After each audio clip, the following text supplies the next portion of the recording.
Thank you for joining for today's meeting. We're going to get a few minutes before we begin. Again, this is for the International Border Committee Steering Committee. Estamos procesando hoy. Vamos a dar un momento a todos para que se puedan agregar la junta para el comité de la comunidad de la frontera. Vamos a tomar un momentito, unos 2-3 minutos y comenzaremos. And we're going to get this a minute or two before we get going.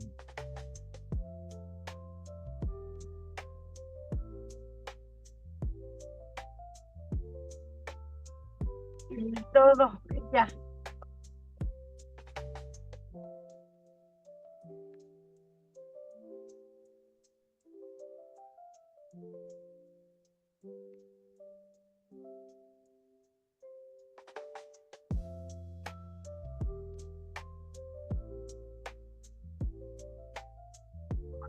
One, so I think we're gonna get going. So welcome everyone. We'll start our meeting today. So June 18th, 2025, for the International Border Community, the Comunidad de Fronteriza Internacional. Before we get going, antes de comenzar, voy a compartir las instrucciones para acceder a los servicios de interpretación. Voy a hacer esto primero en español y luego en inglés. Good evening, everybody. I'm going to show the interpretation instructions, first in Spanish, then in English. Para las personas que nos acompañan hoy a través de su tableta o iPad o de su teléfono inteligente o smartphone, favor de localizar el menú en forma de 3 puntos en la parte inferior de su pantalla. De ahí pueden seleccionar Language Interpretation o interpretación del lenguaje. Y enseguida pueden seleccionar su idioma, en este caso el español o Spanish. Para todas las personas que nos acompañan a través de su computadora, favor de localizar el símbolo de interpretación en forma de globo en la parte inferior de su pantalla. Hagan clic ahí y después elijan su lenguaje en español o Spanish. Ahora voy a dar las instrucciones en inglés. Here are the instructions in English. For all those joining us tonight through their tablets or iPads or through their smartphones, please locate the menu in the form of 3 dots on your screen.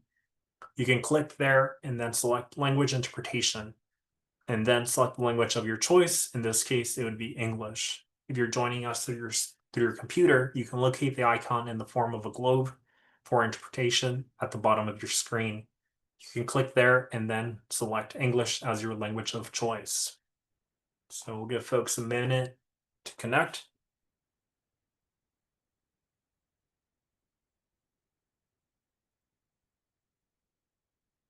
So for today, we have a few presentations that we're going to be providing, some updates or objectives for today. One is learning some of the efforts that the Office of Environmental Justice is doing. So we'll hear some updates from Lauren on that.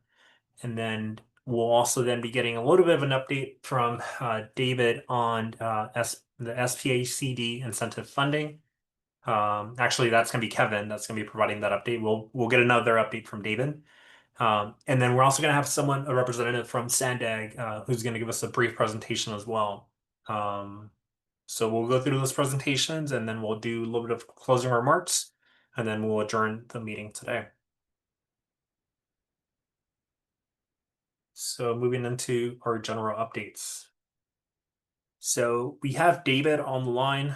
David's about APCD. David's going to be giving us an update first on some opportunities, I think, to provide feedback on some future topics for the CSC, and then also a little bit of an update on AB617 funding. So this is coming from CARB. So David, I'm going to pass it over to you. Thank you, Christian. Hi, everybody. Good afternoon. I have just first, before I go into the education topics, I have a brief update on AB617 funding. So last Friday, June 13th. Sorry, that's not the slide. We can just stay on this one. Last Friday, June 13th. the state legislature approved the budget for the state of California. Still, the legislature and the governor's office are making challenging decisions about more specific budget allocations. Allocations of the Greenhouse Gas Reduction Fund, which historically have funded the majority of the funds dedicated to support the AB617 program, have been put on hold or off until as late as August. We will keep a close eye on this, and we'll continue to update you as we learn more about the funding for AB617. Okay, now I'm going to move to that next bullet point. So we want your feedback on education topics at future CSC meetings. And so we want to request the CSC to let us know which topics you would like to learn about. We have developed community educational materials and we have prepared this Mentimeter, a poll, right, so that you can vote. If you scan the QR code, the English is on the right, so that QR code on the left. The English is on the left, so if you scan that QR code, it'll take you to the questions. If you scan the one that's on the right, it'll take you to the Spanish questions. So if everybody can please take a moment, let's say 2 to 3 minutes, maybe 2 minutes, to go ahead and vote. We would love your feedback so that we can come back and present you with information on those topics. And David, we'll give folks a minute, I think, to connect. And then if helpful, then I can also go onto the screen so folks can see what that looks like as well. But yeah, if anyone has any issues connecting, let us know. I think Jazz can help you out and give you more information on how to connect. Thank you, Chris.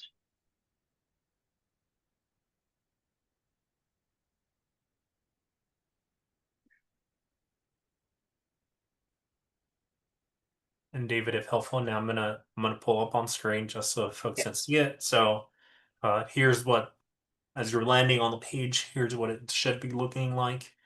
So you'll have the opportunity to vote on here. It's a sliding scale. So if you go from 0, no interest, all the way to 5. And then as you scroll through these, I think, David, we can see that you have different topics for folks to be able to respond to.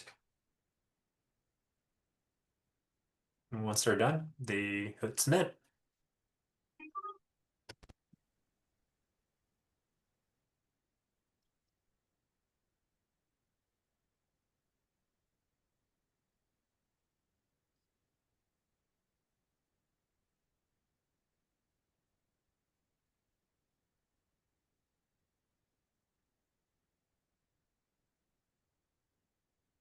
And David, I'm gonna move through the next section.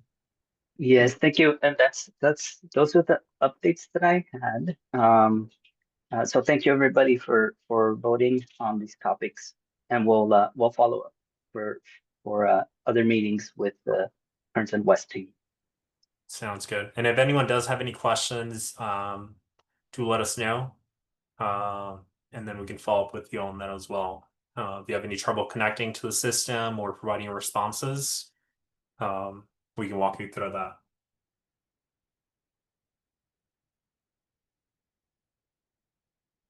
So for this next section that we have, it's just a general update. Jazz, I'm not sure if we have someone from CARB that was going to give this update.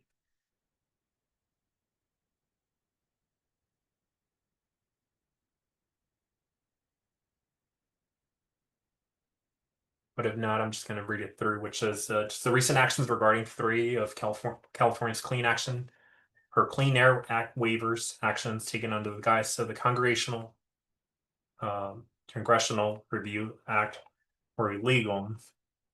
As Governor Newsom, CARB Chair Leanne Randolph said, California will defend its rights to protect public health to address the need for immediate guidance. And then CARB has issued this advisory to auto manufacturers. I think that link is available, so we can send that. And I think this is an update that's coming from CARB regarding that recent action. And Jazz, if we can put that in the chat, that would be great. So for this next section, we just want to kind of open up the floor. If anyone from the CSC or community members has any updates that you'd like to share, anything that's happening out in the community, any specific things of interest, let us know. Feel free to raise your hand and then you can go off mute and then share those updates.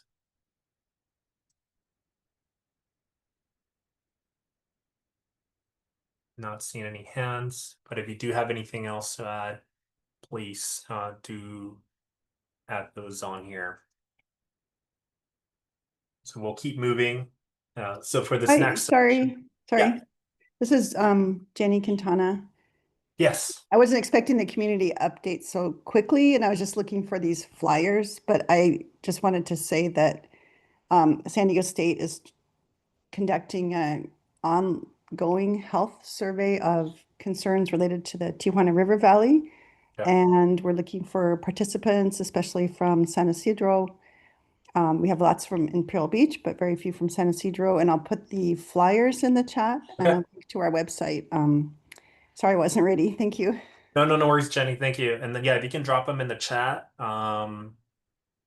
then we can have those, I think, included in the correspondence to CSE members and those folks that participated today.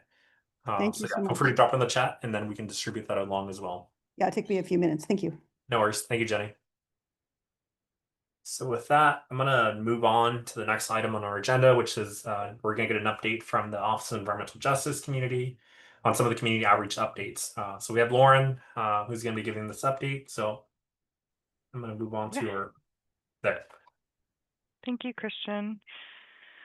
Hi, yeah. So we're just part of our regular updates from the Office of Environmental Justice, just kind of sharing what we've been up to in the last month or couple months. So we've been doing a lot of outreach for the Air Improvement Relief Effort, or ARE effort, and community members have also been kind enough to help us with that. So we were at a community conversation at Berry Elementary earlier last month. And so we were able to share out a lot about the purifier program, and also a really interesting conversation with the community and local people involved in the issue. So that was really wonderful.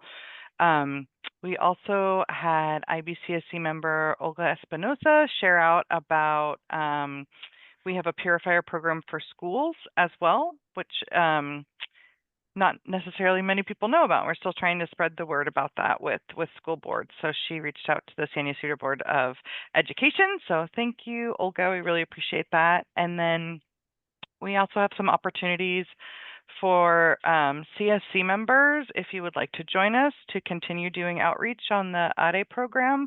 We have a link here that we can put in the chat. It will take you to a Google spreadsheet, but coming up in July, we'll be doing some flyering in communities. So going door to door, leaving flyers about the program.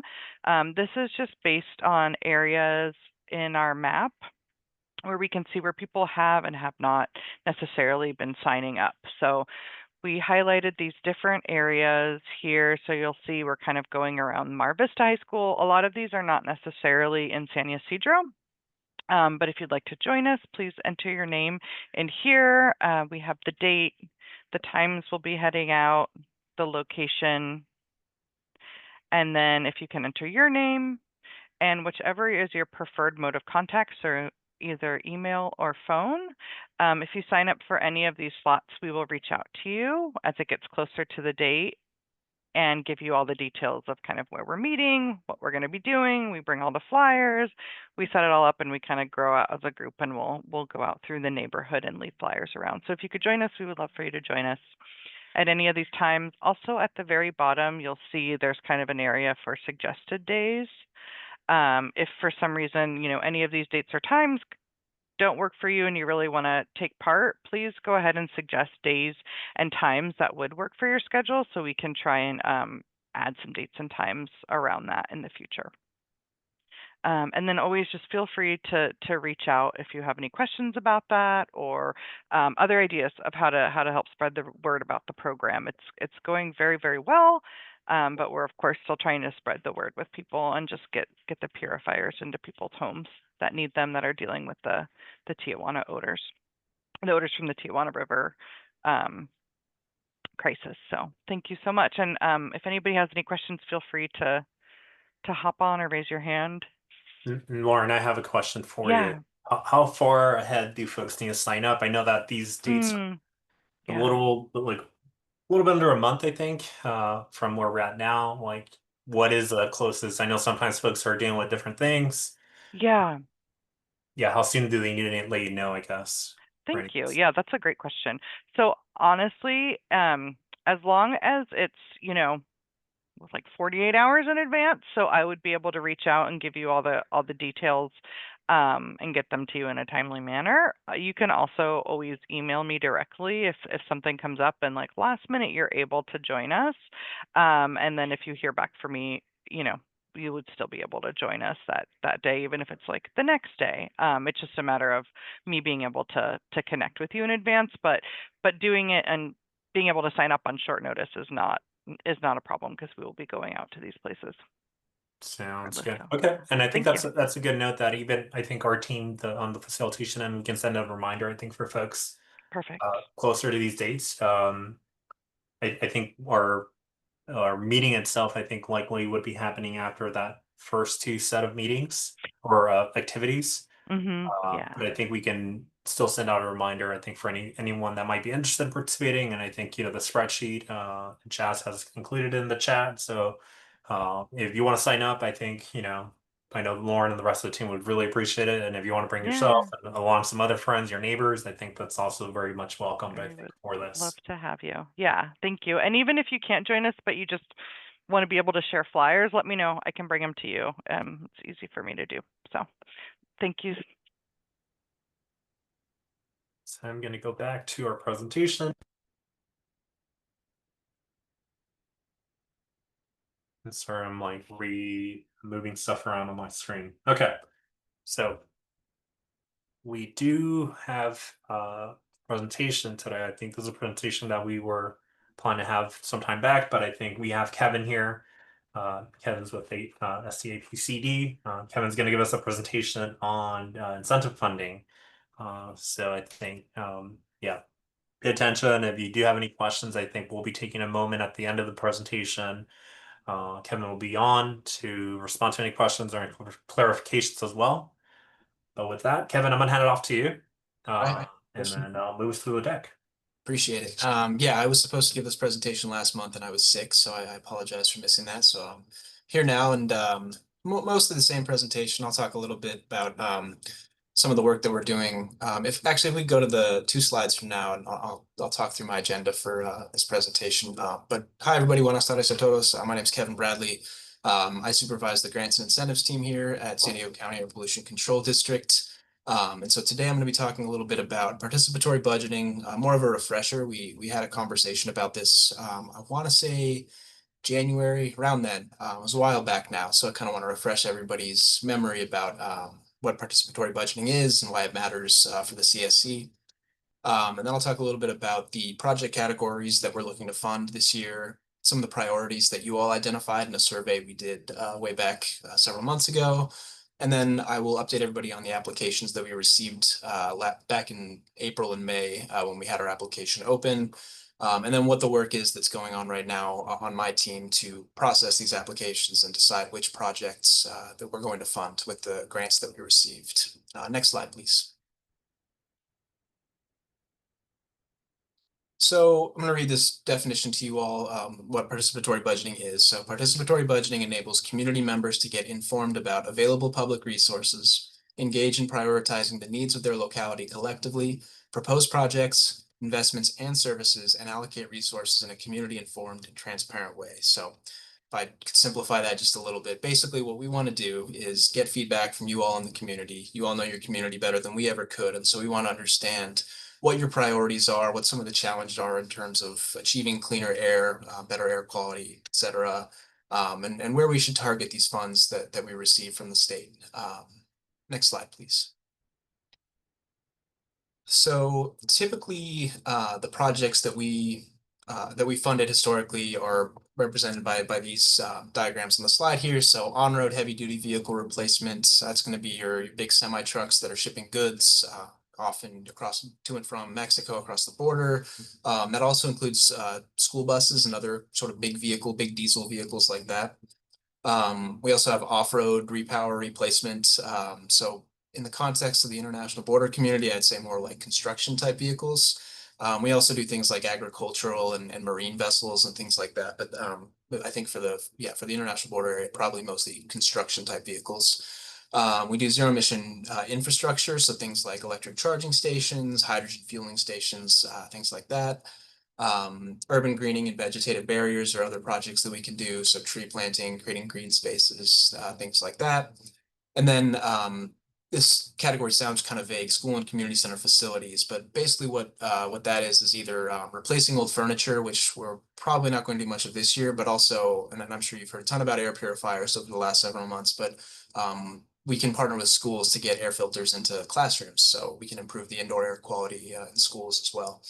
And then the last category there, CERP goals can help us sort of justify to CARB, who provides these grants to us. If there's a project type that doesn't quite fit neatly into one of these other categories, sometimes we can sort of draft a project plan, submit it to CARB, and get their support if it's connected to the CERP, the Community Emission Reduction Program. So broadly speaking, those are the types of projects that we generally fund with these grants. And I'll talk a little bit more about them as we go. Next slide, please. So when we did a survey, again, several months ago, I don't remember exactly which month, but we asked the community steering committee to tell us what types of projects they wanted us to prioritize once we get the funding in-house and once we start getting applications in. It also helped us understand who to reach out to say, hey, we have these applications open, please apply for funding for these types of projects. So the most votes went to zero emission transportation and infrastructure, so both the vehicle side of things and the charging stations. Sidewalk and bike path additions and improvements was popular. Unfortunately, we did not get any applications for those types of projects. And then the last category is school flag programs. We didn't get any applications for school flag programs specifically, but as I mentioned, we can do some air filter projects in schools, and those we did get several applications for. So I'll continue kind of talking about that as we go as well. Next slide, please. So there are a lot of requirements as far as targeting the funding towards the AB617 communities. That includes the international border community and the portside community, as well as some of the other disadvantaged communities around the county. So we get funding usually from two separate buckets from the state. There's the Carl Moyer program, which originally was targeted pretty specifically at replacing old diesel vehicles. It's expanded a little bit since then to some of these other project categories that I've mentioned previously, but we have to spend 50% of those funds in disadvantaged communities. And then CAPP, CAP stands for Community Air Protection Program, so that's essentially AB617, and 70% of those funds have to go to disadvantaged communities. Our goal is to spend 100% of our CAP funding in the international border, portside, and other disadvantaged communities. The only thing that would prevent us from spending all those funds in those communities is just not having enough projects to get through all of that money in those regions. So, and I'll talk in a couple minutes here about what work has to be done still to sort of determine where that money's going, which projects are getting funded, et cetera. But the factors that determine how much funding any individual project gets are things like the funding source. So the Moyer program might say they can cover, I'm making these numbers up, but they could say, we could cover this like 50% of this project, whereas CAP could maybe cover 60% of the project, something like that, where each funding bucket can cover a different amount of a project. And so part of what we do is sort projects into the appropriate buckets to make sure that they're getting the best funding available. Also, the project type determines how much funding can go to that type of project. Cost effectiveness is a big one for us. That's essentially how we rank projects. And what that means is that we essentially run calculations to determine for every dollar we spend, how much pollution is prevented from being emitted into the air. And so obviously we want that to be a low number. We want our dollars to go as far as possible, right? So we want to spend money on projects that have pretty high efficiency as far as reducing pollution. And then of course the available funds. We can only spend what we're granted by the state. So those are some of the factors that go into the amount of funding that an individual project gets. Next slide, please. So as far as the actual applications that we received from all sorts of different companies and schools, et cetera, this is kind of a breakdown of that. And so I'll get to the highlighted ones in a second, but you can see in the sort of general off-road, marine, and then off-road replacement and repower, we got 45 applications there. So we're sorting through those to determine, which ones are eligible, where the locations are, et cetera. But as far as the highlighted categories, I highlighted those because they pertain more to those project categories that you all in the CSE told us to prioritize in the survey that we did a few months back. And so that's on-road vehicle replacement, infrastructure, so charging stations, and then facility improvements, mostly for schools. So putting air filters in schools to improve the air quality in classrooms. One other thing I want to note here to just kind of illustrate how much different the costs can be on these types of projects. You can see that we have almost 80 on-road vehicle replacement applications and only about 20 infrastructure. But they're about the same amount of funding requested, about 15 million. And so that gives you kind of an idea that infrastructure tends to be quite a bit more expensive than on-road vehicle replacement. So that also goes into our thought process as far as which projects to pick, which ones to fund, all that kind of stuff. The other thing I want to mention here, I just want to bring your attention to that bottom right number, that $38 million number. That's the total amount of funding that was requested from us in these applications this year. So keep that number in mind. Let's go to the next slide, please. So between the Community Air Protection Grant and the Moyer Grant, we received about 27 million, and that's obviously a lower number than 38 million. And so what we have to do is kind of decide how much to fund each project or which projects are eligible and get that number down down from 38 down to about 27 million so that we can fund those projects. On top of that, well, I should mention that it's possible that other funding becomes available throughout this process, whether it's older projects dropping out or new grants becoming available, things like that. And so it's always an ongoing process of what we can fund, and some of these projects might go on sort of a backup list so that if funding becomes available, we're not saying absolutely not, we're saying not at the moment, but maybe we're able to do this down the road. Next slide, please. So as far as what the team that I supervise is working on at the moment to determine which projects are going to get funding, one of the big steps is just getting documentation from these applicants. And so if you take the example of, say, a truck replacement, we need to know a lot about the current truck that's being used. So you could think about, things like usage and mileage and the type of engine and all those sorts of things that go into the existing truck and how much pollution it releases versus the new truck that the applicant wants to buy. And so we run calculations between, say you ran this truck for 5 years versus the new truck for 5 years. That gives us an idea of the amount of pollution that's being reduced.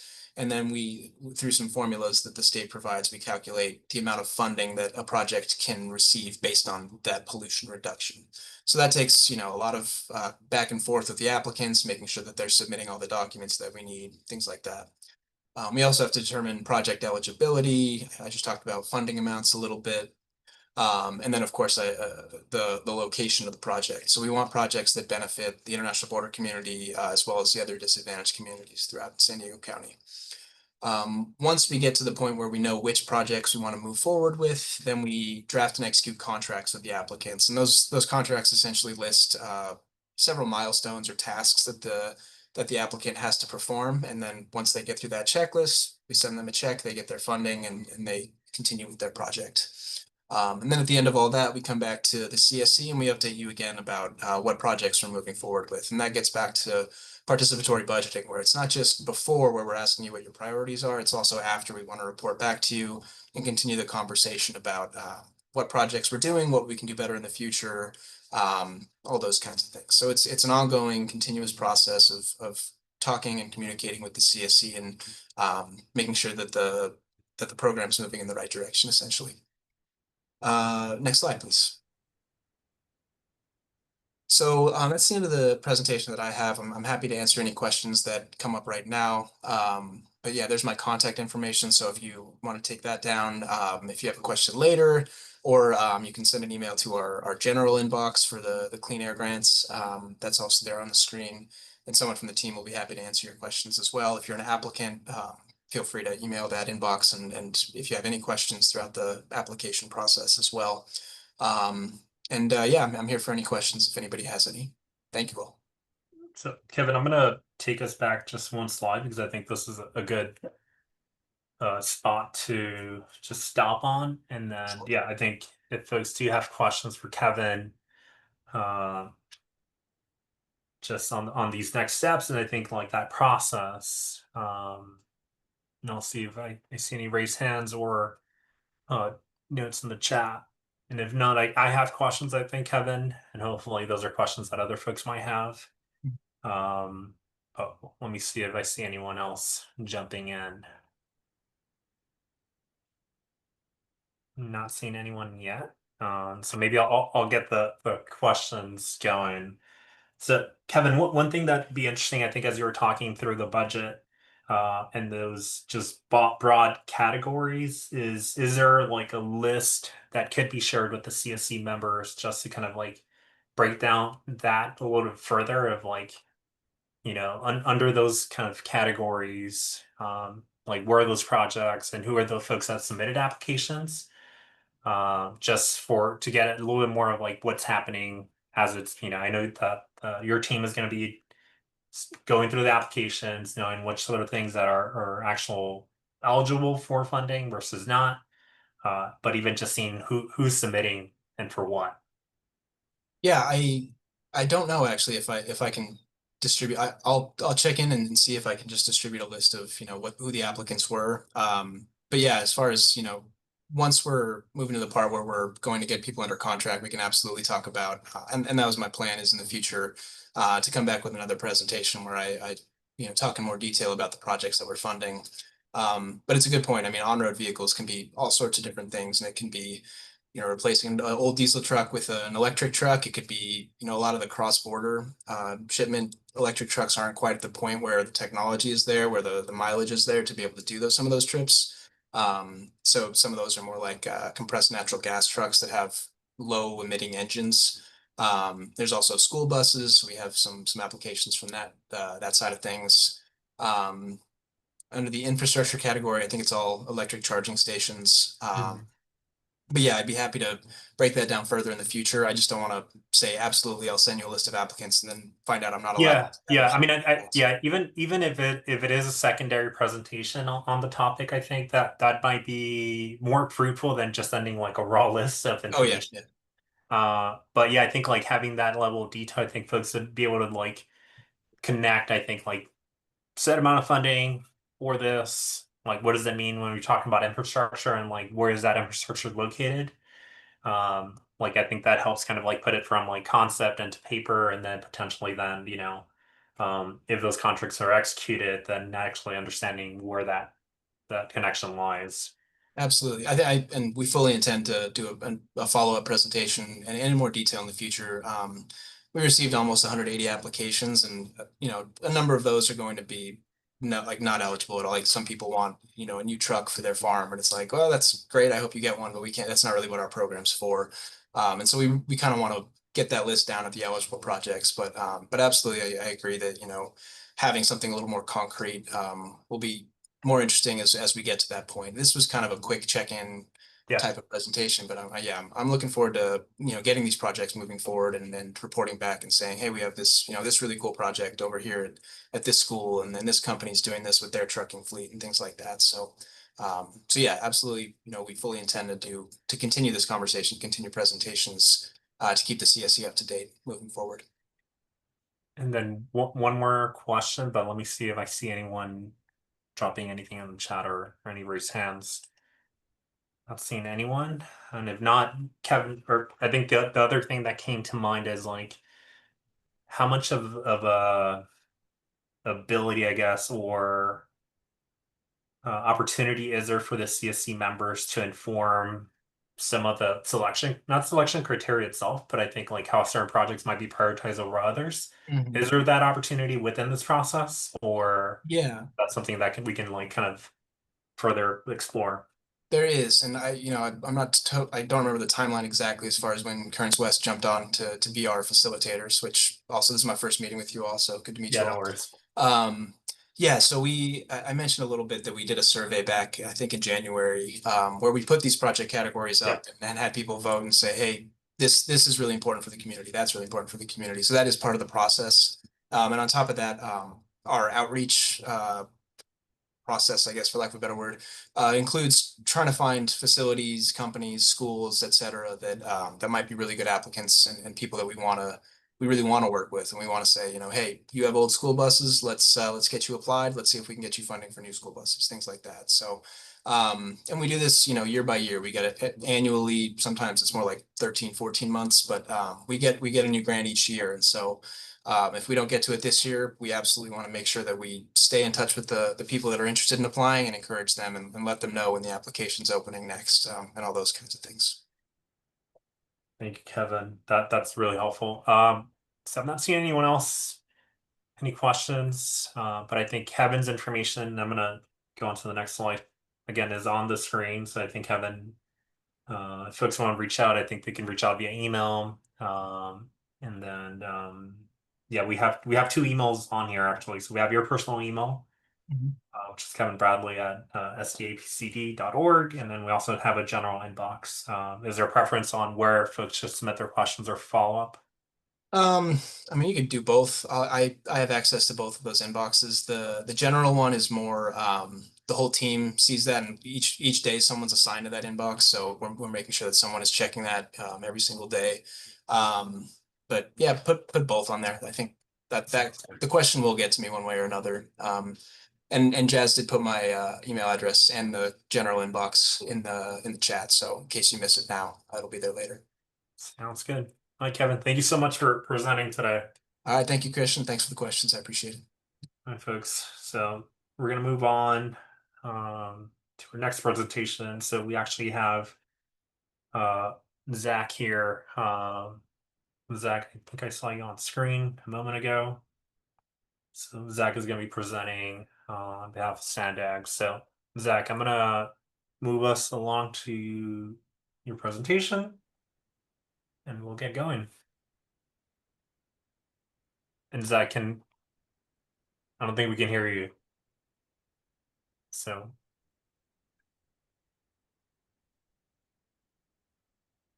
No, not yet. Okay, how's that? Perfect. Awesome. Nice. Body's Okay. coming through. Okay. Third time's a charm. Hi, Zach.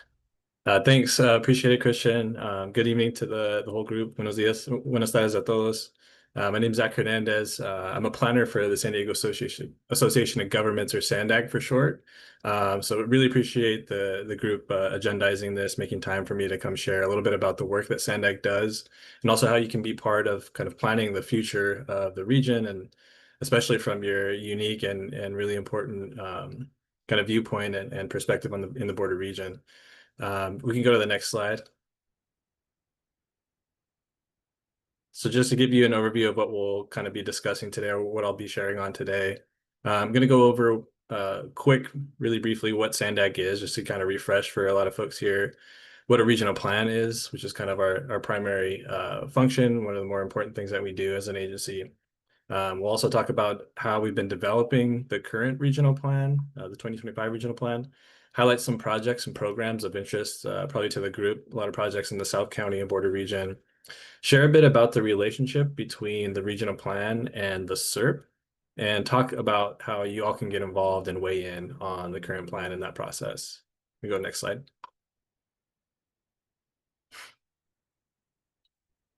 So just to start, what is SANDAG and what is it that we do? So it's a pretty complex set of responsibilities that we have, but for those who aren't familiar, we're a regional transportation planning agency, a regional long-range planning agency, if you will. And one of the primary things that we do is plan our transportation system. So this could be things like highways, public transit, bike projects, et cetera. But we also build transportation projects. So a couple of recent examples that maybe you're familiar with is the Mid-Coast Blue Line trolley extension. So before, the Blue Line used to stop in downtown and connect to San Ysidro and the South Bay in between, but now we added 11 new miles of that track all the way up to UCSD. So that was one recent project. The Pershing Bikeway near Balboa Park and Border to Bayshore Bikeway, the community of San Ysidro and Imperial Beach. So a handful of different things that maybe you're familiar with, and probably a lot more that you haven't heard of. But we also, just to kind of be clear, we don't operate transportation services. That's where we work with partners like NCTD, MTS, Caltrans, the folks who kind of do the day-to-day operations of the transportation network. But another thing that we do is we preserve natural resources and open space. And then lastly, the kind of like that last element is we provide resources directly to agencies and communities. For example, like our free youth transit passes or funding to local cities to fix potholes, build bike lanes, and a lot more. We can go to the next slide. So what makes our region unique, just as an overview, I guess, we represent millions of people, a multi-billion-dollar economy, and dozens of diverse communities with different needs. SANDAG is one place where the whole region kind of gets represented at one time. You can go click again. So who is represented at SANDAG?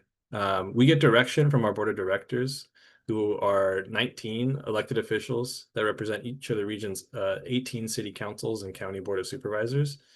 They determine where we focus our efforts and how we spend our budget.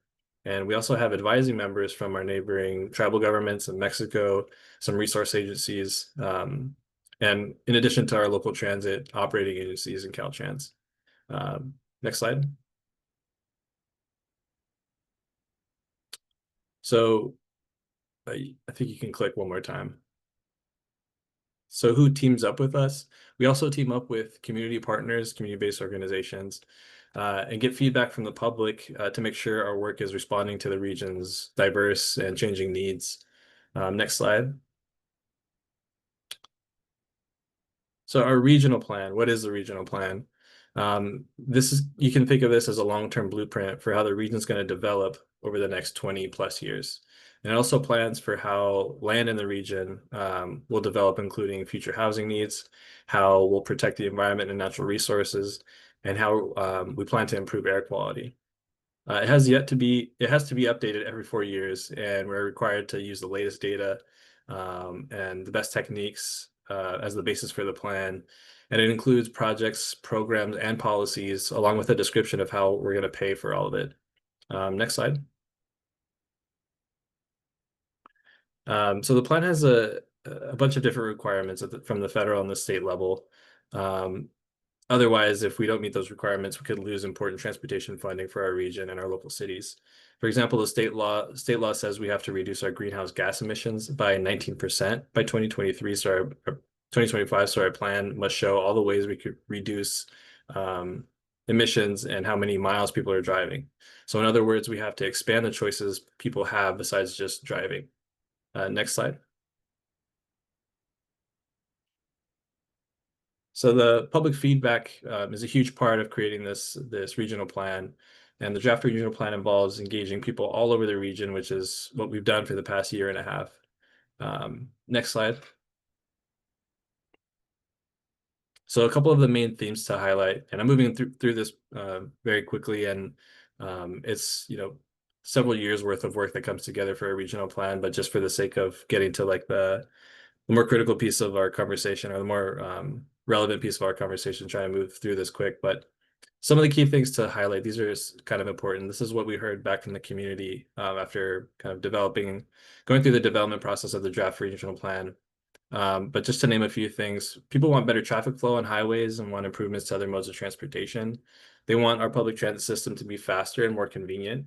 They want to make transportation more accessible, whether that's physical access for people with disabilities, connections for children to get to school, or make it more affordable. People want more neighborhood shuttles to get around their communities and better connections between different transportation modes. For example, between driving and riding the trolley, riding transit, then getting on their bikes, etc. And lastly, they want to improve safety with more protected bike lanes and walkways. Go to the next slide. So the draft 2025 regional plan, and based on all our data and analysis, combined with all the feedback that we heard, we're proposing a transportation network with hundreds of projects across the region that are planned to start construction by 2035 or by 2050. Keep in mind, we won't wait until 2035 or 2050 for all these projects to happen all at once. They'll be spread out over time according to whether we're able to secure funding for them and various other factors that influence what gets prioritized. Additionally, a lot of these projects and policies are going to require support from individual cities, the county, or other agencies to make them a reality. And this map, I know it's hard to see things in detail, but it doesn't have a lot of legible kind of like discrete detail that you can see, but we have an online interactive map that includes details on every project in the plan. So we encourage you to visit the SANDAG website, explore the 2025 regional plan and the interactive map that accompanies that. Next slide. And this slide includes the active transportation network, so the bike connections that weren't really possible to fit on that last map. So our draft plan includes 754 miles of newer upgraded active transportation infrastructure for all ages and abilities, allowing a lot more people to walk and bike for shorter trips and get the health benefits of physical activity. Next slide.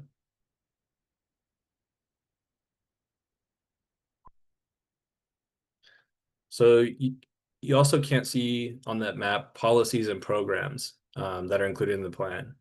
And this slide lists the 10 program and policy areas in the proposed 2025 regional plan. You can read a lot more about these on our website.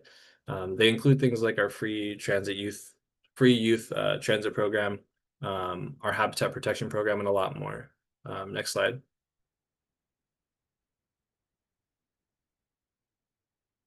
But we are going to kind of speak on and highlight a few specific projects that might be of interest to the group, a lot of which, in fact, are within the border region. So what projects are we proposing in the South County and border region? You can go to the next slide. One big one to highlight is rapid buses. So to provide faster transit service for the community, we're really focusing on expanding our rapid bus network across the region. These routes are going to have fewer stops and try to use technology and infrastructure to get around traffic using express lanes on the highways, green light priority at stoplights, and a lot more. They will also come more often during the peak morning, so operate more frequently. And afternoon hours, and have modernized stops with digital displays, shade structures, so a lot more investment in our bus network. We're proposing just in the South County area about 12 routes, about 35 in all across the region. So these are really meant to serve what is a lot of current demand and future demand, and provide a transit option for folks who maybe today are driving. Next slide.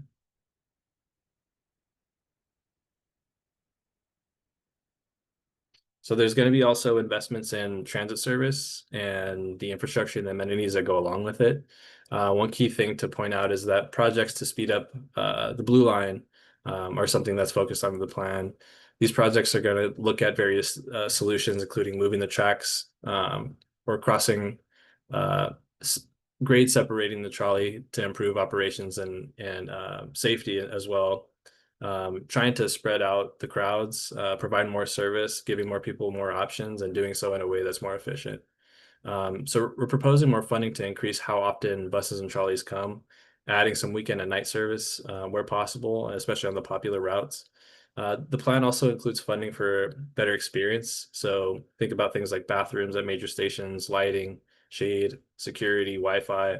We're also going to add a third trolley track at the San Ysidro Transit Center, so the Blue Line can come more often there.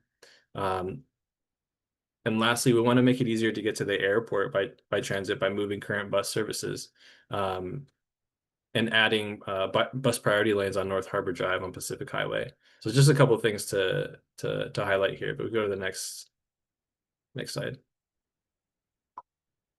Another really critical project, especially in the border region, is the Otay Mesa East Port of Entry project. So with what we hope is state-of-the-art technology, the new Port of Entry is going to provide a new access point between the Baja California region for both personal and commercial vehicles or heavy-duty vehicles. It's going to include a lot of innovative technology components, including a tolling system that'll adjust based on real-time traffic across all the ports of entry in our region. So we're hoping that that's planning that that's going to shorten the border wait times, reduce greenhouse gas emissions with more efficiency, fuel economic growth, and bolster binational trade. And construction on this port of entry is expected to begin later this year, as parts of the project are set to be complete. They're going to open in phases, and the goal of opening this port of entry in late 2028. Next slide. So a couple of improvements to our highway system as well. So managed lanes on the I-5, managed lanes on the 805, potentially removing the toll on the 125, and also managed lanes on the 94 and the Coronado Bridge. So just a couple of examples of some of the improvements to our highway system as well. Next slide. So we also have neighborhood shuttle services. These we used to call flexible fleets, basically anything that's not a bus or a trolley. But these have been piloted, and different systems have been piloted across the region. We plan for a lot more service areas within the regional plan. I don't have the exact number off the top of my head, but there's several throughout the region, including the border region, San Ysidro included, Imperial Beach, parts of Chula Vista. But these are meant to really kind of be the webbing in between like major transit stops and helping people with what we call the first last mile problem in transportation, which is the struggle to get to a high frequency or an efficient transit mode. This is kind of a solution to that, and this is something that our SANDAG board is really keen on pushing. Next slide. A couple bikeway updates, like I talked about before, hundreds of miles more of upgraded and new bikeways throughout the region. The Border to Bayshore Bikeway is actually nearing completion with construction, and I'm sure a lot of the community members on the call have seen the progress on that, as well as a few others in the South Bay region. Next slide. So I wanted to talk also about the relationship between the regional plan and the CERP and where those things kind of overlap. As many of you probably recall, the border communities CERP strategies were partly informed and shaped by existing plans and projects, one of those being the 2021 regional plan. But in addition, there were things like the 2021 Baja California Border Master Plan, local community plan. So it really was like a long list of resource documents that went into the CERP. Many of the things that this group identified as ways to reduce emissions already existed in the SANDAG Regional Plan. So there's a lot of overlap, a lot of copying and pasting between the current plan and then the CERP. But like we described, the SANDAG Regional Plan is being updated now, and a new one is set to be adopted later this year. So we go to the next slide. So the two categories in the CERP where the 2021 regional plan was most influential were passenger vehicle and heavy duty vehicle strategies. And the specific subcategories from the CERP are listed here on the screen. Each of these had one or more regional plan projects within it addressing them or aligned with them. We can go to the next slide.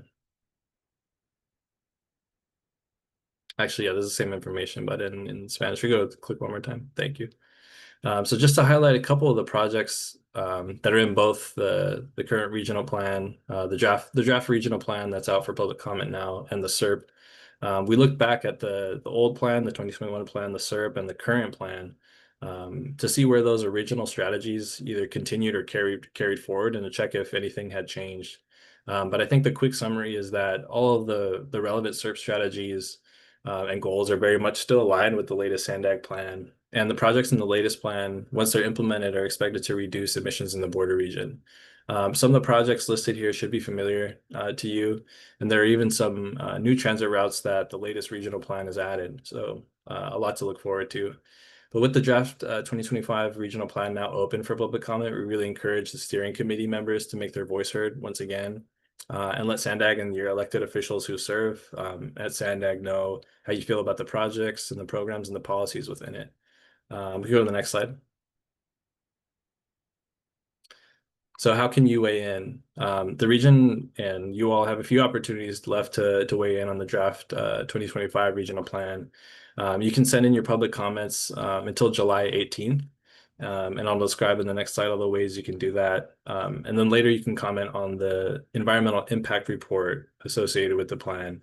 And I know our partners at APCD typically put together their thoughts and their comments and submit a letter on the EIR, just given the subject matter. But you can also give your last public comments during our board meetings in December when they're slated to adopt the final plan. Go to the next slide, please. So a couple ways to make a comment. Visit our online map tool. You can email regionalplan@sandag.org. You can call the regional plan number, which is listed here, and leave a message. And you can join one of our in-person regional plan learning sessions in your area and comment in person. You can find all those events and see a calendar of them at sandag.org. And just a reminder, the deadline for to submit comments on the draft plan is Friday, July 18th. Next slide. Yeah, these are all just similar resources, ways to stay engaged and stay connected with us. But with that, I'll wrap up, and I'm happy to answer any questions. Thank you, Zach. So I'll see if CSC members have any comments or questions for Zach here. Zach, I'm gonna take us back just to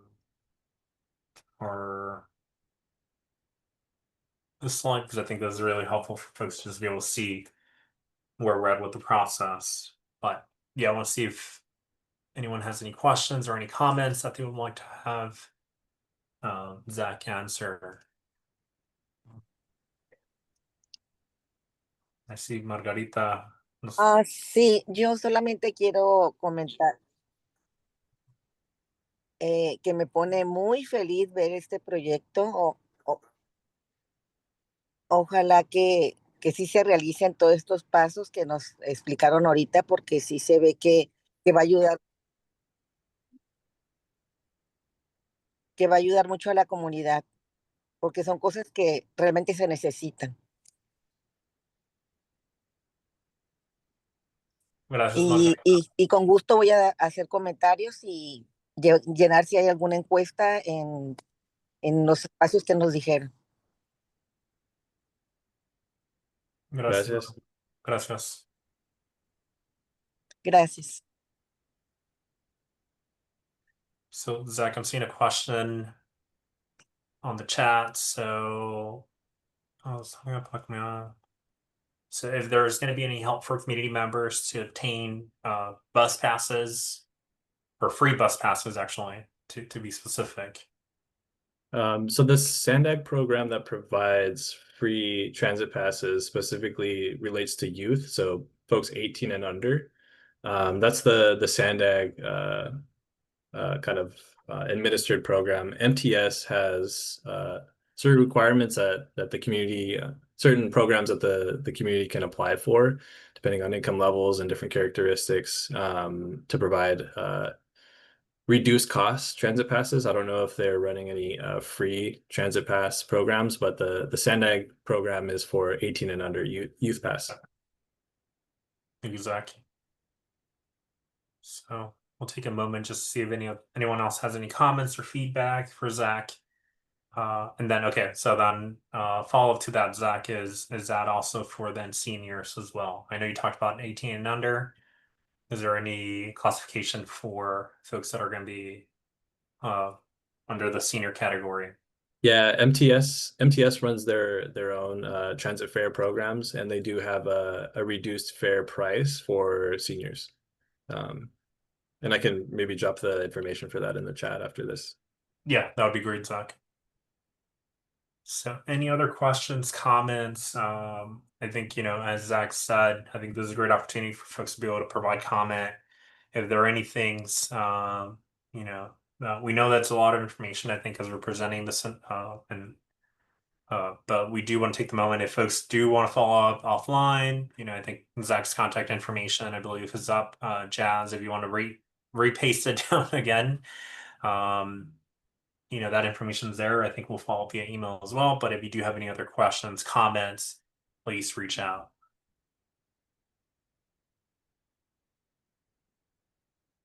And if not, I'm not seeing any other raised hands or comments in the chat. Zach, thank you so much for presenting today. We appreciate it. And I think having you here if anyone does have any Yo follow-up. tengo una pregunta. Okay. Sí, Wendy. Para lo del survey que nos dijeron que llenáramos, ¿lo podemos compartir así como a la comunidad para que lo llenen más personas o es solamente para los miembros Y Wendy, ¿era el de esta survey junta? que se dio al comienzo de la junta?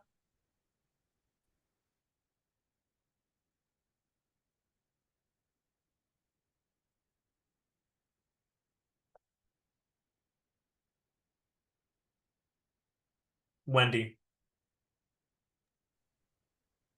Wendy, ¿me oye, por favor? Sé que se cortó. Se cortó. Sí. Ok, otra vez lo vuelvo a hacer. Mi pregunta es, los surveys que nos dieron, ¿los podemos compartir con la comunidad en grupos de aquí de San Isidro para que las personas que les interese llenar el survey? Sí. Ya, eso todo se puede distribuir con, no nomás para miembros del CSC, pero para toda la comunidad también.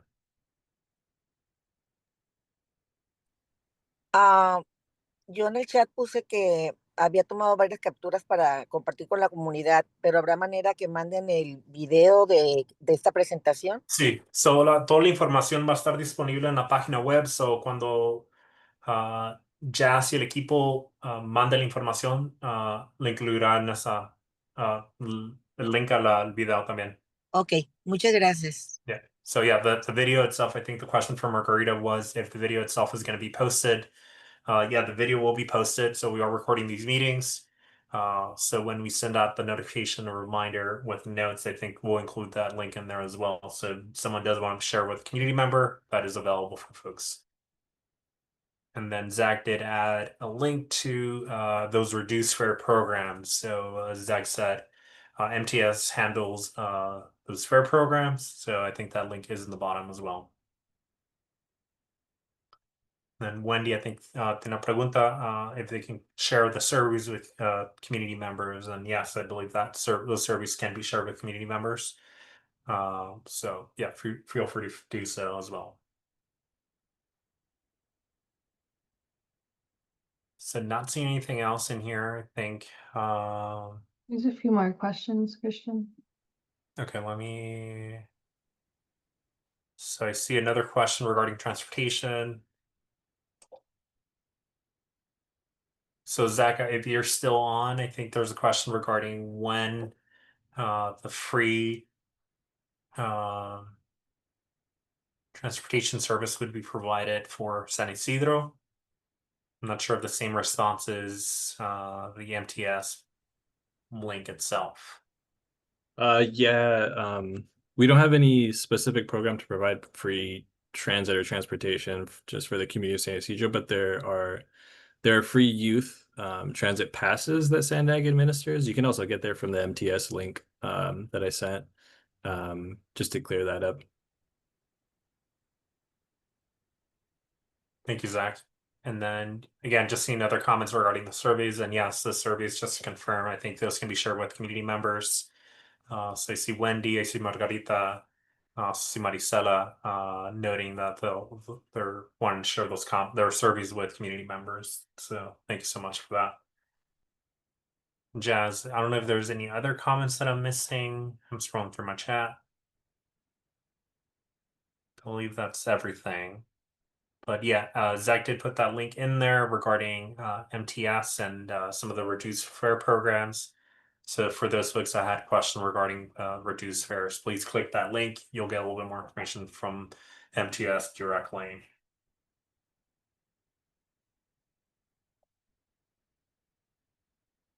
Again, here's the contact information. Feel free to sign up for more updates. And I think there's an email on the bottom of the screen. I think Jazz has put it in the chat as well. So that regional plan at sandag.org.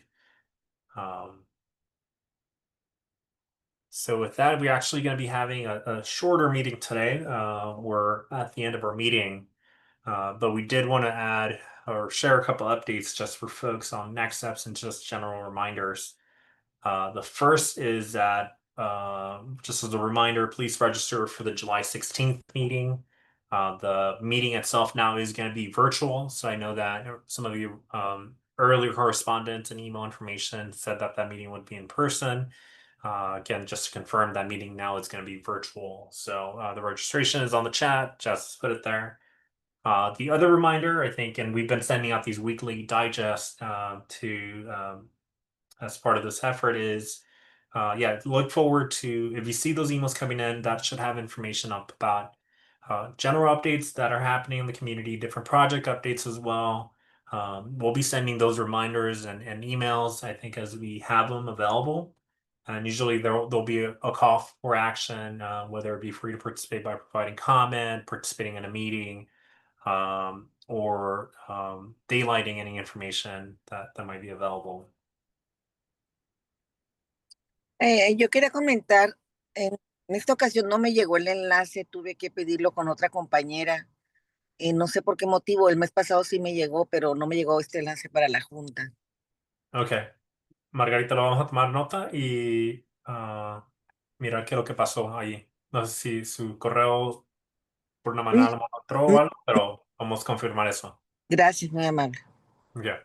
Gracias, Margarita. Sí, Marisela, habla aquí presente. Buenas tardes. A mí me pasó lo mismo que a Margarita. Ok, vamos a reversar eso entonces para mirar qué es lo que pasó y confirmar que todo esté correcto de parte de nosotros. Gracias. Gracias. Buenas tardes, a mí también me pasó igual. Perdón. Sí, iba a comentar que creo que no lo enviaron en esta ocasión, lo enviaron con mucho tiempo en otra, junto con otro evento que iba a haber el 12 de junio, con la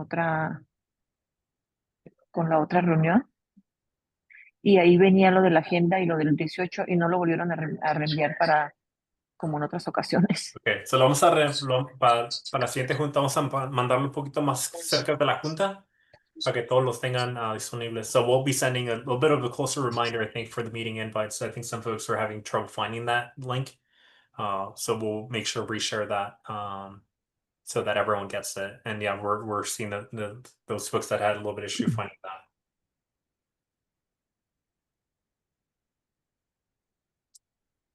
So moving on, just to wrap up, just I think with that, unless there was any other comments or any feedback from folks, if you do have a comment or anything update that you'd like to provide, feel free to raise your hand. And if not, yeah. Solamente iba a comentar de las cartas que pidieron que mandáramos a los senadores, nos mandaron como a 4 senadores, yo mandé a los hispanos y sí respondieron que iban a tomar en cuenta esas peticiones. Gracias, Margarita.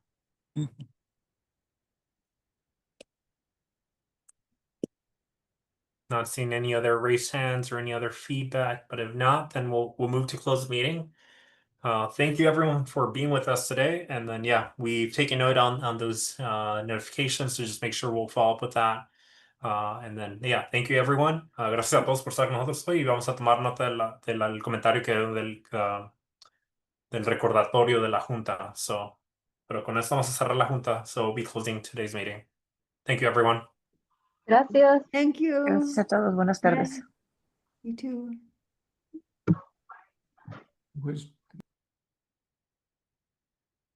Bye.